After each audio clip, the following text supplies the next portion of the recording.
Hello दोस्तों, आज हम लेकर आए हैं एक छोटी सी मगर अनमोल कहानी। तो चलिए सुनते हैं आज की कहानी। एक बार एक वैज्ञानिक ने एक टिड्डी को पकड़ा और उसे अपनी आवाज़ पर छलांग लगाना सिखाया। वैज्ञानिक टिड्डे से कहता, कूदो। टिड्डा उसकी आवाज़ सुनते ही जोर से छलांग लगा देता। अब वो वैज्ञानिक था तो प्रयोग करना बनता ही था। उन्होंने टिड्डे की छलांग पर प्रयोग किया। वैज्ञानिक ने उसकी एक टांग तोड़ दी और फिर बोला, कूदो। अब टिड्डे की छलांग की दूरी कम हो गई। वैज्ञानिक ने उसकी दूसरी टांग भी तोड़ दी और फिर बोला, कूदो। टिड्डे की छलांग और कम हो गई। अब तोड़ी गई उसकी तीसरी टांग और छलांग की दूरी और कम हो गई। एक एक करके बेचारे टिड्डे की सारी टांगें तोड़ दी गई। अब आखिरी टांग टूटने पर जब उससे कहा गया, कूदो, तो वह हिल भी नहीं पाया। अब वैज्ञानिक ने अपना निष्कर्ष अपनी डायरी में लिखा। जानते हो उसने क्या लिखा? जब टिड्डे की एक टांग तोड़ी गई तो वो थोड़ा बहरा हो गया। जब उसकी दूसरी टांग तोड़ी गई तो वो थोड़ा और बहरा हो गया।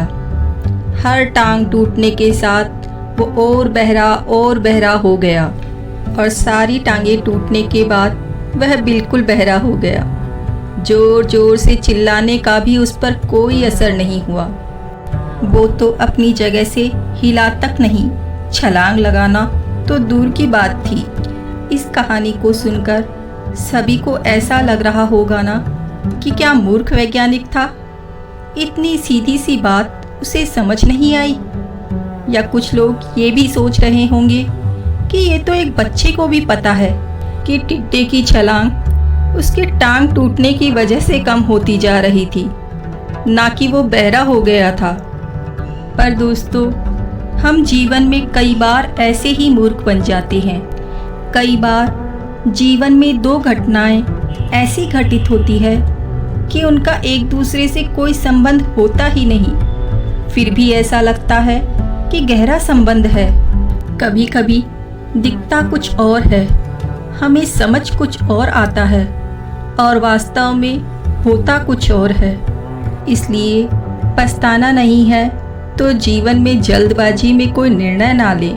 हमारी समझ का अच्छी तरह से इस्तेमाल करें, सावधानी बरतें, नतीजे सोच विचार कर ही निकालें। दोस्तों, आज की ये कहानी आपको कैसी लगी प्लीज़ हमें कमेंट करके ज़रूर बताइए। और अगर आप मेरे चैनल पर नए हैं तो प्लीज़ मेरे चैनल को लाइक, शेयर एंड सब्सक्राइब कीजिए। Thank you so much for watching.